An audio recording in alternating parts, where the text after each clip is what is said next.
కాంగ్రెస్ తోనే అన్ని వర్గాలకు న్యాయం జరుగుతుందన్నారు డిప్యూటీ సీఎం బట్టి విక్రమార్క. కాంగ్రెస్ హామీ ఇస్తే తప్పకుండా అమలు చేస్తుందని అన్నారు. రాష్ట్రంలో ఇందిరమ్మ పాలన కొనసాగిస్తున్నామని అన్నారు. గతంలో తొక్కుగూడలో తెలంగాణ ప్రజలకు 6 గ్యారెంటీలు ప్రకటించామని అన్నారు. ఇచ్చిన హామీలని అమలు చేస్తున్నామని అన్నారు. 10 ఏళ్ల పాలనలో గత ప్రభుత్వం ఆర్థిక సంక్షోభం, విద్యుత్ సంక్షోభాన్ని ఎదుర్కొందని అన్నారు. అయితే ఇక కేసీఆర్ నిర్వాహకం వల్లే విద్యుత్ ఆర్థిక వ్యవస్థలన్నీ నిర్వీర్యం అయిందని అన్నారు. రాష్ట్రంలో ఇందిరమ్మ రాజ్యం ఏర్పడ్డాక ఈ 2 వ్యవస్థలను గాడిలో పెట్టామని అన్నారు.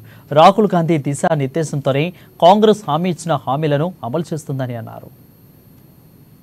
దాదాపు 3,68,200 ప్రభుత్వ ఉద్యోగస్తులకి 2,77,000 మంది పెన్షనర్స్ కి మొదటి తారీఖు నాడే జీతాలు ఇచ్చినటువంటి చారిత్రాత్మకమైన నిర్ణయం ఇందిరమ్మ కాంగ్రెస్ ఇందిరమ్మ రాజ్యంలో మన ప్రభుత్వంలో జరిగిందని చెప్పి మీ అందరికీ సవినయంగా మనవి చేస్తా ఉన్నాను. ఇచ్చిన మాట ప్రకారం ఉచితంగా బస్సుల్లో మహిళలు తిరిగేటట్టు ఏర్పాటు చేశాం. 10 లక్షల వరకు రాజీవ్ ఆరోగ్యశ్రీకి సంబంధించిన నిధులు ఇచ్చాం. రాష్ట్రంలో ఉన్నటువంటి మహిళా సంఘ సభ్యుల అందరికీ రాబోయే 5 సంవత్సరాల దాదాపు 1,00,000 కోట్ల రూపాయలు రుణాలు ఇచ్చి వడ్డీ లేని రుణాలు ఇవ్వాలనేటువంటి ఆలోచన కాంగ్రెస్ పార్టీ చేస్తా ఉంది. అలాగే రాష్ట్రంలో 0 బిల్లుతో దాదాపు 50 లక్షల మందికి ఈ రోజు 0 బిల్లు ఇచ్చాం. కరెంటు బిల్లు అలాగే 500 రూపాయలకే గ్యాస్ సిలిండర్ ఇచ్చాం.